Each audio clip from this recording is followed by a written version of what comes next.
Some of the 6.7 Cummins turbo upgrades that I built are failing, and in this video I'm going to show you how to prevent that and what's happening. So just imagine this is a V turbo with the exhaust brake and the VGT vane. Compressor side, exhaust side. What's happening is the turbo is surging, causing the compressor wheel to break the blades off. One reason why the T51R mod will enhance the surge effect is because of the extrusions that reach up until the end of the anti-surge. It's not letting as much relief of pressure to come out the anti-surge, which is allowing more pressure to stay in the charge pipe system when the vehicle is in deceleration. When the vehicle is in deceleration, usually there's no blow-off valve on at factory, but if you put one on there, it'll prevent this. So when it's in deceleration, you have a lot of pressure that is moving from the motor back to the turbo and just getting caught in between.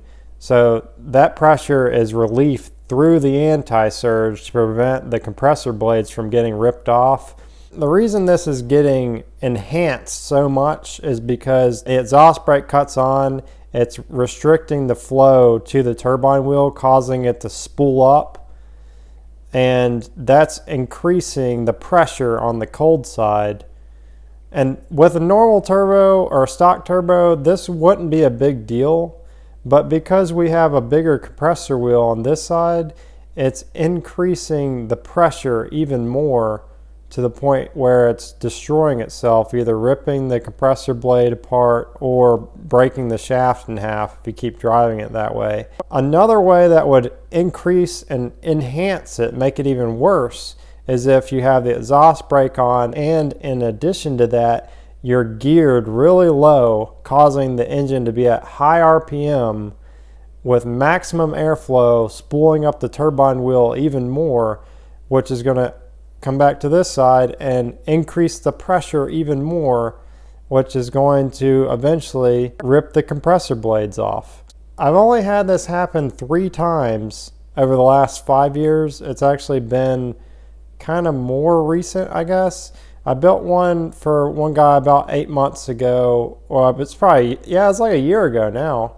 And he didn't have an issue until like 9 months after owning the turbo, so I warrantied it. I fixed it, sent it back to him, or actually I made him another one. He's having the same exact problem now, but what he's describing to me is that when the exhaust brake is cutting on, he's hearing this noise. That noise is the turbo surging, so he's literally destroying the turbo but not realizing it. The way to prevent that is you need to either put a blow-off valve on it. I have a kit here, and I'll show you how that works in a second.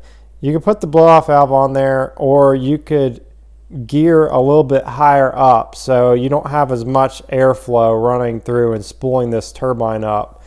I haven't had as many issues out of the 6.7. I know it seems like it because I'm making a video on it, but I'm making a video on it because this guy is wondering why he's having this problem for the second time.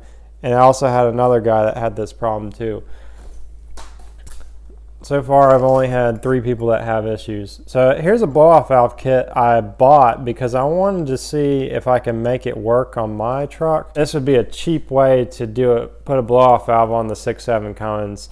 This was like 75 bucks. I don't know if it works or not, but it does include a vacuum pump. It's a cheap China one. I really wanted to get this just so I could see if I can get one to work. If you want a good quality one, you could definitely get one of those that Stream Diesel Products has them. They're around $300. There's another one for $400. This kit right here, what it consists of is it comes with a vacuum pump to create vacuum to open the blow-off valve, a control module that sends signal to the vacuum pump when to cut on. You have the wiring harness that's going to plug into the control module, and it also plugs into the vacuum pump. These wires, there's like 3 of them. These are going to hook up to the accelerator pedal to gives signal when you release the accelerator pedal. It's going to send signal to the control module, to the vacuum pump, to tell it to send vacuum to the top of the blow-off valve to tell it when to open. I don't know if this is a good quality product. I just bought it because I wanted to see if I can either make my own or make this one work, to leave a review to show you guys if this works or not.